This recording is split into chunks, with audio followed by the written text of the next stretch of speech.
In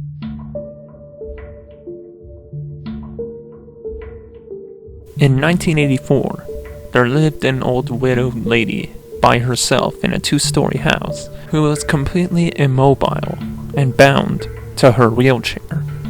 Ever since the mysterious death of her husband, she required the aid of a carer who would visit her daily to help her with everyday tasks. What made it even more difficult was the fact that the 2 floors of the house were only connected by an old staircase inside. When the old lady needed to move between the two, the carer would have to carry her frail body like an infant up and down the stairs.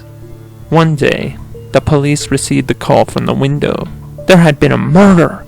Since police units were scarce at the time, and the murderer had already fled the scene, only one detective was sent out to conduct the initial crime scene report. He arrived to see the carer's body splayed out on the floor with her vocal cords ripped out in a pool of blood on the first level of the house. With the old lady atop the staircase in her wheelchair watching him, still and silently, seemingly in shock, he could immediately rule her out as a suspect, due to her inability to move up and down the stairs.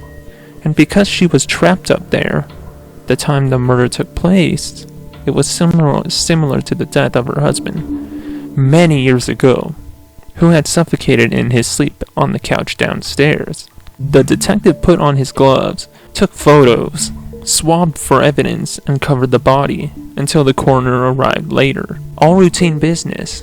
He scoped the house downstairs for any clues, then asked the old lady if he can look upstairs. She insisted that she was upstairs the whole time, and no one apart from her had been up there that day.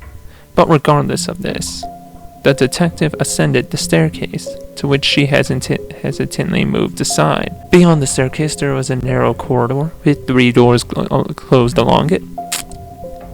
He checked behind each of the doors. The empty bedroom, nothing. The bathroom, nothing. He became anxious as he slowly made his way to the final bedroom where the old lady slept. He opened it, and everything looked normal. A bed, a wardrobe, and a bedside table with a lamp. He checked every wall of the room in horror, as it was not what he discovered. But it was what he didn't discover that made him stop dead in his tracks and slowly reach for his gun in its holster. It was a detail so minor that they had completely overlooked it on the last investigation of the husband's death.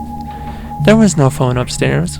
He suddenly heard a noise as he withdrew his gun and rushed out of the room, only to find an empty wheelchair atop the stairs.